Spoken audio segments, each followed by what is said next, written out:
أعوذ بالله من الشيطان الرجيم بسم الله الرحمن الرحيم وما كان استغفار إبراهيم لأبيه إلا عن موعدة وعدها إياه فلما تبين له أنه عدو لله تبرأ منه إن إبراهيم لأواه حليم وما كان الله ليضل قوما بعد إذ هداهم حتى يبين لهم ما يتقون إن الله بكل شيء عليم إن الله له ملك السماوات والأرض يحيي ويميت وما لكم من دون الله من ولي ولا نصير۔ اور ابراہیم علیہ السلام نے اپنے باپ کے لیے جو مغفرت کی دعا کی تھی اس کی وجہ اس کے سوا کچھ نہیں تھی کہ انہوں نے باپ سے ایک وعدہ کر رکھا تھا، پھر جب ان پر یہ بات واضح ہو گئی کہ وہ اللہ تعالیٰ کا دشمن ہے تو اس سے دستبردار ہو گئے۔ حقیقت یہ ہے کہ ابراہیم علیہ السلام بڑی آہیں بھرنے والے بڑے حلیم بردبار تھے، اور اللہ تعالیٰ ایسا نہیں ہے کہ کسی قوم کو ہدایت دینے کے بعد گمراہ کر دے جب تک کہ اس نے ان پر یہ بات واضح نہیں کر دی کہ انہیں کن باتوں سے بچنا ہے۔ یقینی طور پر یاد رکھو کہ اللہ تعالیٰ ہر چیز کو خوب جانتا ہے۔ یہ اللہ ہی ہے جس نے سارے آسمانوں اور زمین کی سلطنت ہے۔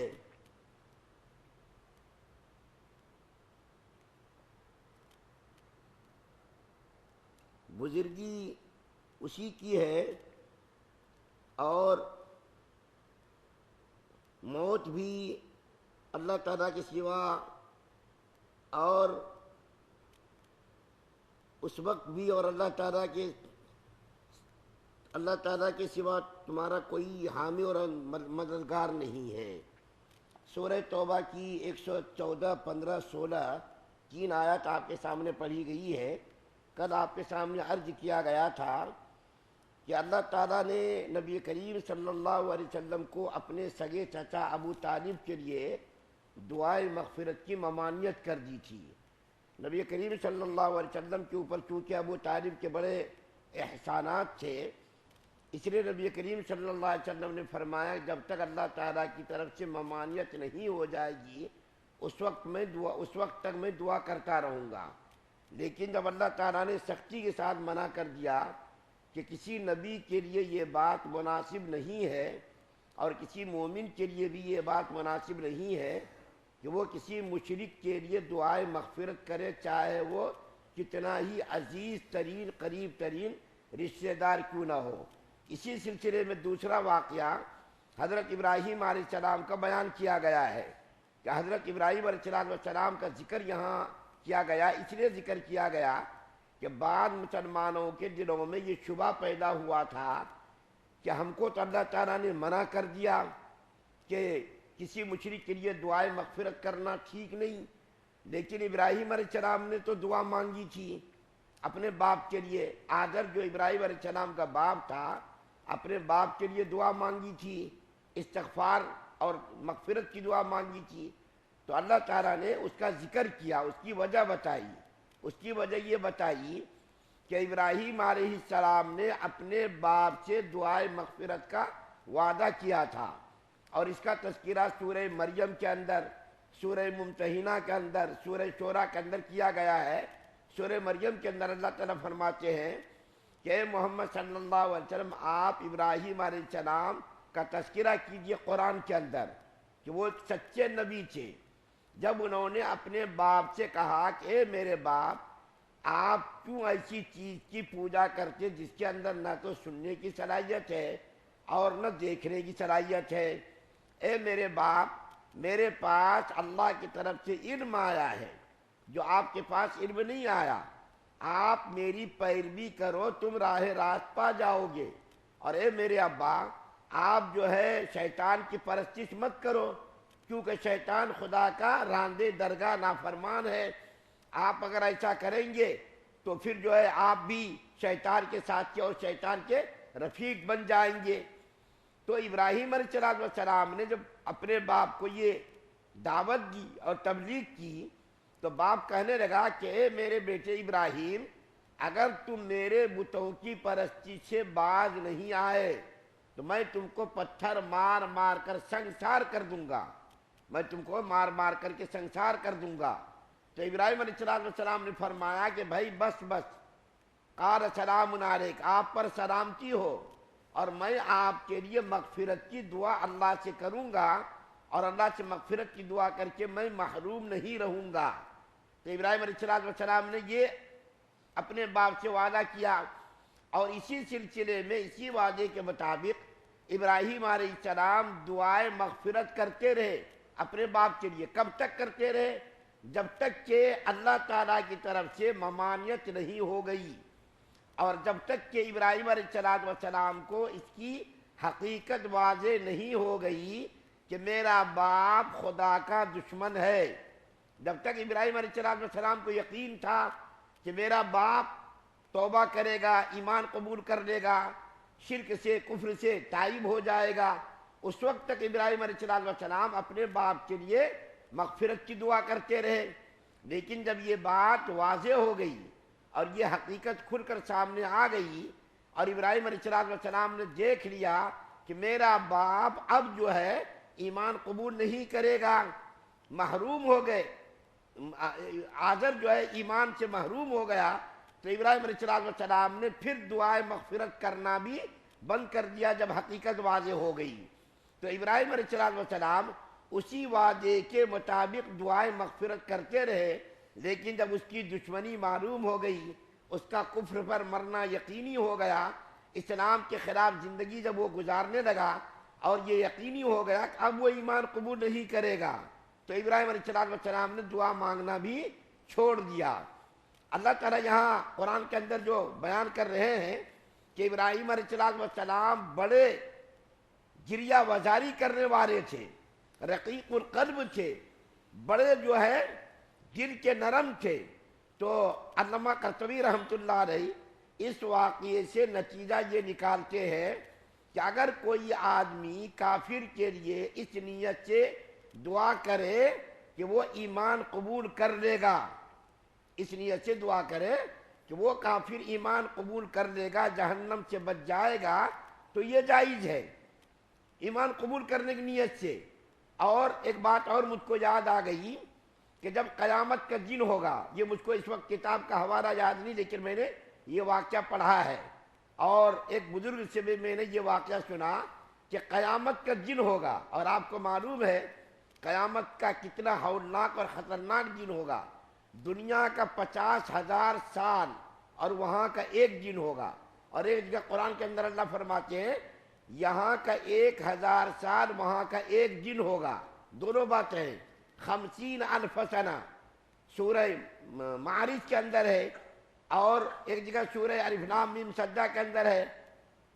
کہ 1,000 سال کے برابر، دنیا کا 1,000 سال وہاں کا ایک دن برابر ہوگا۔ اتنے ہولناک دن میں تمام انبیاء، شہداء، صدیقین، صالحین، تمام لوگ پریشان ہوں گے خدا کے خوف سے۔ تو ابراہیم علیہ السلام کا جو باپ آزر ہے وہ ابراہیم علیہ السلام کے پاس آئے گا اور آ کر کے کہے گا کہ تو میرا بیٹا ہے،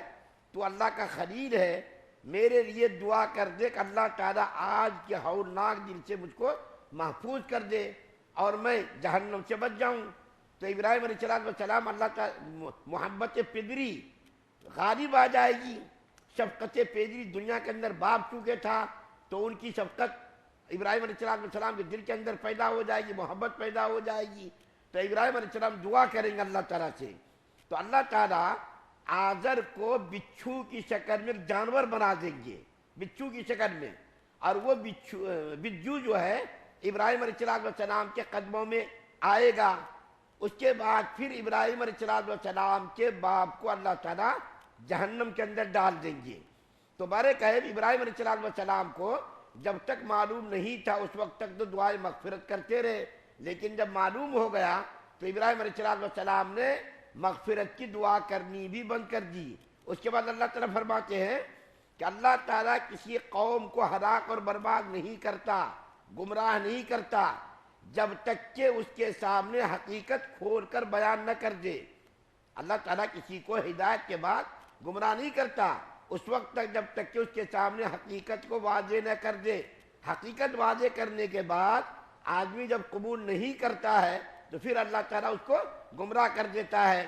اس کے بعد پھر اللہ تعالیٰ فرماتے ہیں زمین و آسمان کی حکومت و سلطنت